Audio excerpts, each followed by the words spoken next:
Quando o assunto é interferência por diferença de caminho, o aluno ou a aluna pira na batatinha, né? É um assunto realmente muito difícil, no entanto, eu vou te ensinar a fazer isso de uma maneira bem mais rápida, bem mais ágil, para você até mesmo conseguir garantir uma questão difícil no Enem.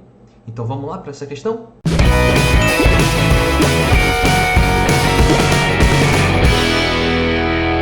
Fala, estudante! Prof. João Menezes na área. Hoje nós vamos realizar essa questão do trombone de Quink. Ela caiu na edição regular do Enem de 2017 e aqui eu vou te ensinar a fazê-la de uma maneira mais rápida, mais tranquila. Só que se você tiver dificuldade, aconselho você a assistir ao vídeo de teoria que já tem aqui no vídeo do canal e também já lancei um com um exercício do Enem 2015 que fala lá da iridescência, daquela manchinha de óleo sobre a água, que também é uma questão sobre interferência por diferença de caminho, ou então, como eles chamam mais tradicionalmente, interferência em películas finas, mas querendo ou não, é a mesma coisa. Então, antes de a gente começar, já deixa aquele likezão aí para a gente fortalecer a nossa comunidade e não se esquece de se inscrever no canal e ativar o sininho das notificações para o YouTube sempre te entregar um vídeo meu quando estiver saindo e você ficar por dentro. Durante essa etapa final e reta final para o Enem, estou divulgando vários vídeos com vários exercícios, várias dicas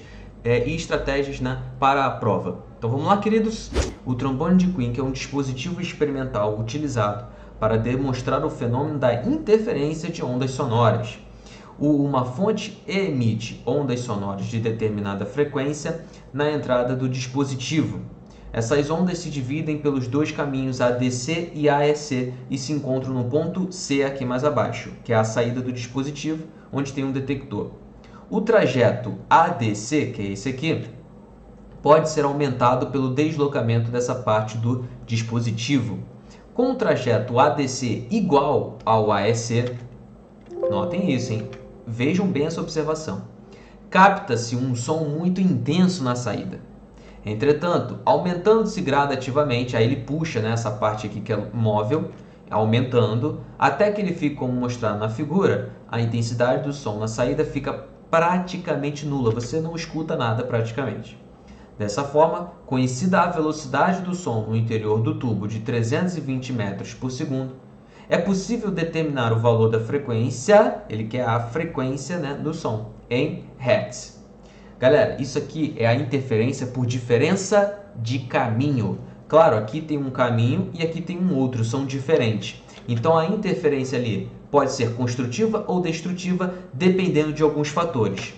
A questão do trombone de Quink, ela diz duas informações importantíssimas no enunciado para você conseguir identificar se as ondas elas estão em fase ou não e, além disso, se vai acontecer a interferência construtiva ou destrutiva. Essa é a parte mais difícil dessas questões, você identificar se elas estão em fase ou não. Mas olha só o trecho do enunciado que nos permite verificar que elas estão em fase. Quando ele fala o seguinte: com o trajeto ADC igual ao trajeto AEC, capta-se um som muito intenso na saída. O fato dele ter falado que são iguais inicialmente os trajetos, né? Ele está falando que é isso aqui, ó, igual a isso aqui, né? Ou seja, não seria esses 40 é depois. Seria 30 para um lado e 30 para o outro. 30 para um lado, 30 para o outro, a diferença de caminho é zero. E a diferença de caminho ser zero, isso implica necessariamente, né, cara, que a interferência será construtiva. A gente foi o primeiro slide que a gente viu. Então as ondas estão em fase também, porque esse som está saindo igual de um lado e para o outro, né? A seta aqui é mostrando a propagação do som, né? Indo para a direita e indo para a esquerda. Como é o mesmo alto-falante, aqui é uma fonte sonora, né? Não sei se é um alto-falante, mas como é a mesma fonte sonora que emite esse som e ele depois se divide indo para a esquerda e para a direita, as ondas estão em fase. As ondas estão em fase. De novo, eu vou repetir a ideia, porque isso aqui é difícil, essa é a parte mais difícil. João, por que as ondas estão em fase? Primeiro, é um alto-falante só que está emitindo isso. E quando a onda bate aqui no ponto A e vai para a esquerda e vai para a direita, elas vão igualmente, elas vão iguaizinhas. Então elas vão em fase. E o enunciado está dizendo que tem uma captação muito intensa aqui na saída do detector. então só pode ser construtiva, tá? Aliás, vou fazer até melhor para vocês fazerem um código de cores. Quando ele fala igual, isso nos dá base para inferir que as ondas estão em fase. E quando ele fala de muito intenso, isso significa que a interferência é construtiva. Pronto, agora sim, agora melhorou bastante. Continuando, porque depois, logo em seguida, ele fala o seguinte: entretanto, aumentando-se gradativamente o trecho ADC, até que ele fique, como na figura, agora sim, ó, 40 e 30 para o outro lado. A intensidade do som, olha lá, na saída fica praticamente nula. Então, ó, quando ele fala que ficou nula, você não ouve nada, então, cara, só pode estar acontecendo ali uma interferência destrutiva. E aí pensa o seguinte, porque depois ele vai elaborar e vai perguntar qual é a frequência da onda, né? Então a gente está em busca da frequência dessa onda que vai ser captada ali no detector. E você tem que se perguntar, qual é daquelas 4 equações, ou melhor, daquelas 4 equações que eu apresentei, qual é que eu vou usar, João? Primeiro, elas estão em fase. Segundo, está acontecendo interferência destrutiva. Aí você vai voltar no teu quadrinho e vai lá, peraí, elas estão em fase e está acontecendo destrutiva. Então é essa aqui que eu tenho que usar. Qual é a diferença de caminhos, gente? Ele percorre 40 aqui em cima, o som da esquerda, né? Ele percorre 40 aqui em cima e 40 aqui embaixo. O som da direita percorre 30 aqui em cima e 30 aqui embaixo.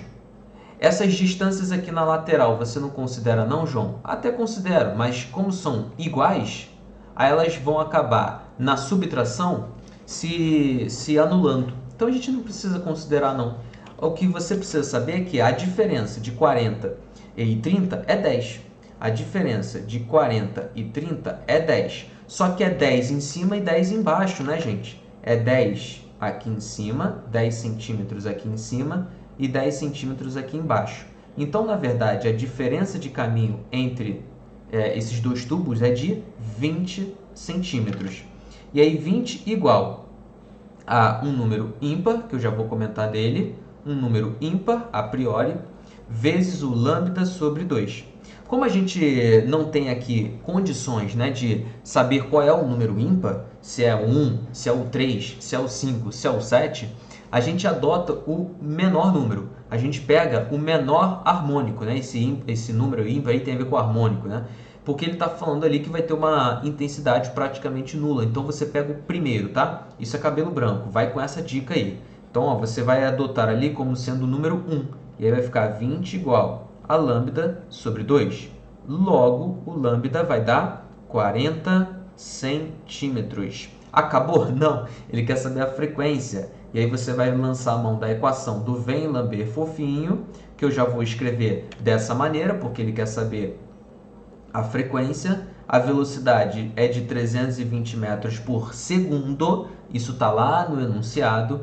E o lambda eu vou passar para metro, obviamente. 320 dividido por 0,4, cara, isso a gente pode fazer, né, fazendo assim, 3.200 dividido por 4. E aí 32 dividido por 4, 8. Com os dois zeros, 800 Hz. Isso leva a gente para qual alternativa? Deixa eu voltar aqui.